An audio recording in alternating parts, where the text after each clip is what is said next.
NKURUKI ya AYUTHI mana yelene be NTHUUMBI na kwithira nindi bakia certificates kiri kithomo kia hydroponic farming nyuma ya kureke mathomo ya mieri 6 mathomo ya rene ndirethirite gitithia kumbere na mbere ni gikundi kimwe kia kithirikari ndere chiala chathurio tigania central mukiri mithika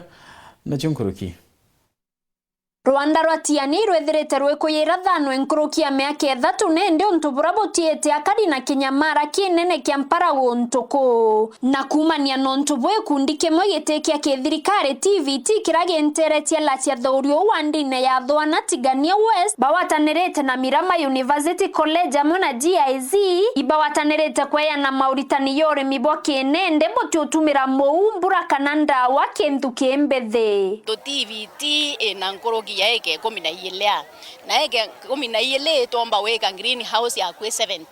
na twerete ana wiba ibange twabonia muntu aika yawe twina ruwe TVT twina ruwe Mirama University ni ibetete nabo tutethia na technology kenda bamenyo okuria na turiwa eu ya tuma twethire twina bya kurabia kwana na ringi twethire inyana bongwa ba employment kana ibandiki meri 6 mithiru antwa wakario ya ntere ingetia Rwanda roro atianie mbere greenhouse yekirwa na utaalamu bwa kinende bworemi na matunda yayo meri 6 nyumene iyo ya you use about 20 to 25% of the water you normally would use in conventional farming and therefore use very little water. And because you don't depend on rain, if there is city water, you can use it. If there's borehole water, you can use it. And you also use very small land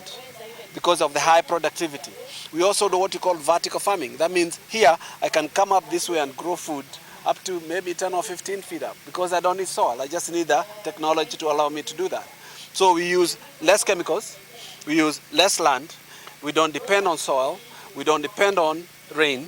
and therefore we are able to grow food throughout the year because the science and technology allows us to do that. When you eliminate soil, you eliminate a majority of plant diseases that come with soil.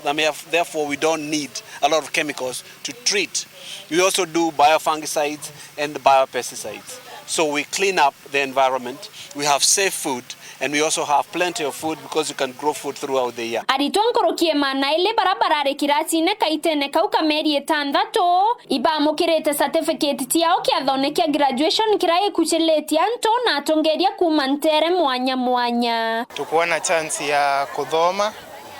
tukenenkairwa tukifacilitate our fair na chakula na tukasoma vizuri na tomba ko graduate to the pioneer class oninde tanara muchenkera kinya dhante na inte funding greenhouse keria tu ko rima tintoto kai ya nyanya pirato ritanwa skuma na spinach na kaskel kanra watakuma TVT nkuriara ndatwire ntua Rwanda na woni kwa nkuriara ndeta kuruta nanto kinyamwe goro konde mura itwendie mwe turie kinyanu chueka enduto bwithe nguye kuringana na ndaitari Kilemi Mwiria uremi bobo kawatombaru bomba kuthiria mathene ya kwaga ngwe ate kanduke mbethe na kiwango kinene mwanga wote ngwe obichi na ngwe tia kwende irenjo NKURUKI obichi no kuona uremi apote baba etotila na kithake ne mudene ni uremi ukuyo kadi anto aya environment enje content no kuona bia chia kute kunidinya weta kuraya sana yonka yamba kuona mtu mwe yamba kuona millions of shillings onka nini yonka millions of shillings riwe romba kethirikari amwe na ikundi binge na baka ombo support na bajeri rio cha kuma ke county government kuma ke bajeri cha thirikari cha youth fund kuma cha women fund bajeri onde twachie kamwe na ana betu bakaenda kuruta nguye kwa tethia sana. It is a very interesting project, and if the government and the concerned parties take charge and encourage these ones to the youth, it can be a project which can help very many youth. Nkiripotera Wero TV kumatiania mbeta wa mukiri wa mithika.